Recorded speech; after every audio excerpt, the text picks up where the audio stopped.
असमंजस में होंगे ना कि मैं क्या कर रहा हूं, क्या लिख रहा हूं, देखना चाहेंगे?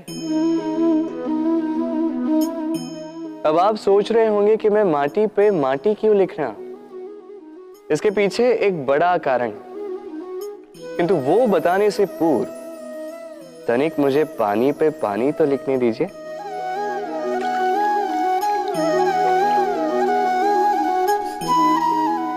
क्या हुआ? जो मैंने लिखा वो दिखाई क्यों नहीं दे रहा? तो ये रहा आपके पहले प्रश्न का उत्तर। माटी पर माटी लिखना कितना सरल है, उतना ही कठिन है पानी पर पानी लिखना। संबंध भी कुछ इसी प्रकार होते हैं। बनाते समय माटी पर लिखने जितने सरल और निभाते समय पानी पर लिखने जितने कठिन।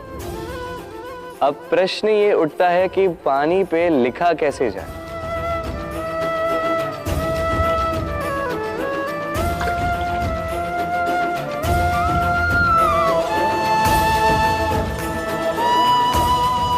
इस प्रकार ये पाषाण जल की सतह से होते हुए जल में समा गए। ठीक इसी प्रकार हमें संबंधों को भी निभाना है। इस पाषाण की भांति निष्ठा से गहराई में जाओ, संबंध कभी नहीं बिखरेंगे। जीवन में हम कई लोगों से मिलते हैं। आप भी ऐसे कई लोगों से मिले होंगे जिन्होंने स्वयं को असफल मान लिया, निराश हो चुके, जिन्होंने ये स्वीकार कर लिया है कि इस जीवन में उनसे कोई कार्य हो ही नहीं पाएगा, वो कुछ कर ही नहीं सकते, किसी कार्य के वो योग्य ही नहीं। किंतु ऐसा नहीं, इस संसार में ऐसा कुछ भी नहीं है जो योग्य नहीं है। कोई ऐसा अक्षर नहीं है जो किसी मंत्र का भाग ना, कोई ऐसी जड़ी बूटी नहीं है जो औषधि ना, कोई ऐसा विष नहीं है जो समय आने पर अमृत ना बन जाए। और इसी प्रकार कोई व्यक्ति अयोग्य नहीं होता, उसे अयोग्य बनाती है उसकी सोच। इसलिए स्वयं को जानो, जान जाओगे कि आप क्या हो। अपने अंतर्मन को जगाएं। आप देखेंगे कि जिस संसार की नींव ही बनी है आशा से, उस संसार में निराशा, हताशा और हार जैसा कोई भाव अस्तित्व ही नहीं रखता। भूल और मनुष्य, इन दोनों का संबंध कुछ वैसा है जैसा पंख और चिड़िया का, जैसा धारा और नदिया का। यदि भूल मनुष्य के स्वभाव का इतना महत्वपूर्ण अंग है तो आप सोचिए, इस पर लज्जा क्यों? इस पर लज्जा करना ठीक है ही नहीं। वैसे देखा जाए तो भूल हमें स्वयं को और श्रेष्ठ बनाने का अवसर देती है, पहले से अच्छा प्रदर्शन करने की प्रेरणा देती है। अब कदाचित आप में से कुछ इस बात से सहमत नहीं हो, क्योंकि बहुतों की दृष्टि में भूल दोष को जन्म देती है, दोष अपराध को, और अपराध के लिए क्षमा नहीं दंड मिलना चाहिए। किंतु क्या आपने कभी सोचा है कि ऐसा क्यों होता है? क्या कारण है इसका? इसका कारण है भूल स्वीकार करने से बचना।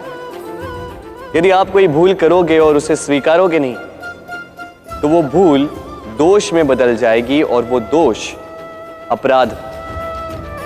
तो साहस रखिए, अपनी भूल को स्वीकार करना अपनी भूल को सुधारने की दिशा में सबसे पहला कदम होता है। और स्मरण रखिएगा, यदि कुछ अपराध है तो वो है समय पे अपनी भूल ना स्वीकार। इतना सुंदर पुस्तक है, सुंदर आवरण है, सजाए हुए पृष्ठ हैं,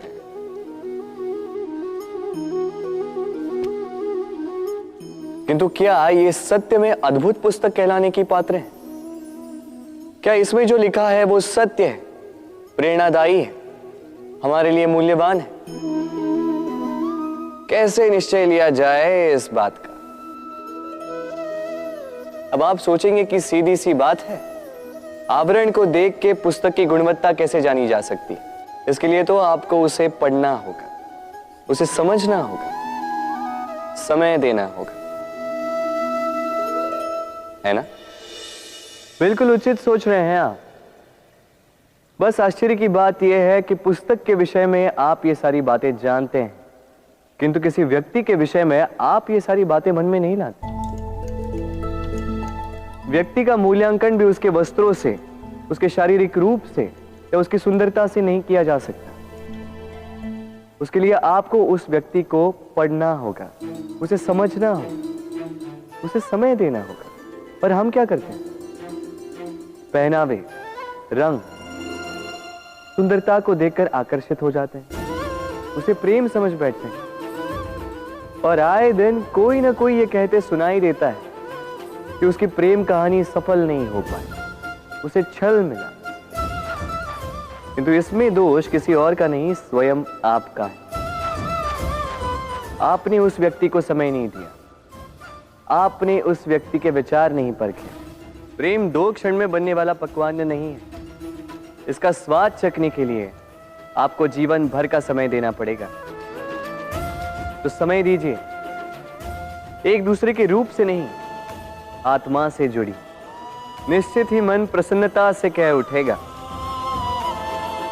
राधे राधे। मनुष्य की सोच संसार का सबसे गहन या कहो सबसे कठिन भाव है।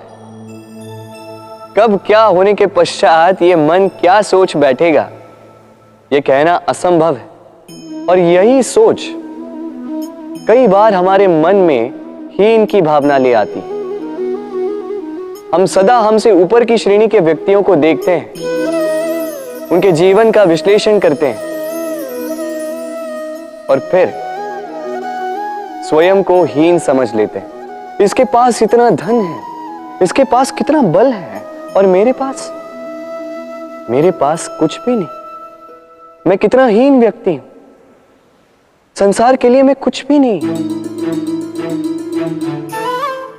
होता है ना ऐसा? किंतु ऐसा नहीं है। आपके पास भी बहुत कुछ है, पलट के देखिए। किसी भूखे व्यक्ति को केवल एक रोटी मिल जाए तो भले ही दूसरों के लिए वो अन्न का दाना होगा, किंतु उसके लिए वो भोज से कम नहीं। इसलिए जब भी मन में हीन भावना जागे, अपनों की ओर देखिए, उनकी ओर पलटिए। आपको विश्वास हो जाएगा कि भले ही आप ये मानते हो कि इस संसार के लिए आप कुछ नहीं है, कुछ लोगों के लिए आप संपूर्ण संसार है। तो जो आपका संसार है उसमें प्रसन्न रहना सीखिए। ग्रंथों में लिखा गया है कि यदि मनुष्य मौन रहना सीख ले तो उसकी अधिकांश समस्याएं स्वयं ही समाप्त हो जाती हैं। और सत्य में मौन में बड़ी शक्ति होती है, बड़ा बल होता है। किंतु वो बल किस काम का जो समय आने पर आपके काम ही ना आए? क्या सदा मौन रहना उचित है? नहीं। इतिहास साक्षी है। संसार में अधिक विपदाएं इसलिए आई क्योंकि समय पड़ने पर मनुष्य उसका विरोध नहीं कर पाया, मौन रह गए। यदि मौन रहना शस्त्र है तो उसका सही समय पर उपयोग करना भी आवश्यक है। यदि अकारण मौन रहोगे तो बुरे तत्व उसे सहमति समझ लेते, फिर धीरे धीरे वो आपका स्वभाव बन जाता है, आपका अभ्यास हो जाता है, और फिर आपका व्यक्तित्व एक साधारण से पाषाण के भांति बन जाता है।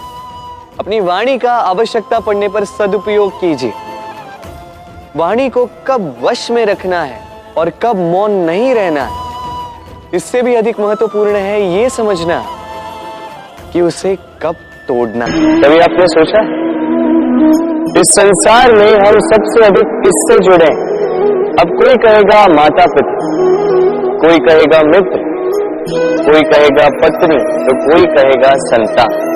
नहीं, यदि इस संसार में हम किसी से जुड़े तो वो है समय। समय ही हमारा भूत है, समय ही हमारा वर्तमान है और समय ही हमारा भविष्य है। और हम क्या करते हैं?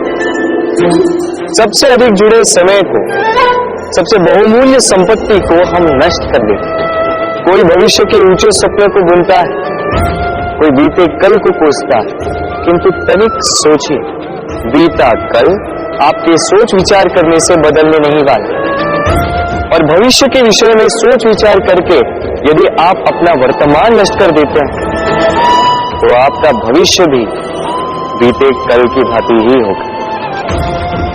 इसलिए आज के विषय में सोचिए, उसे उत्तम बनाएं। आपका भूतकाल और आपका भविष्य अपने आप उत्तम हो जाए।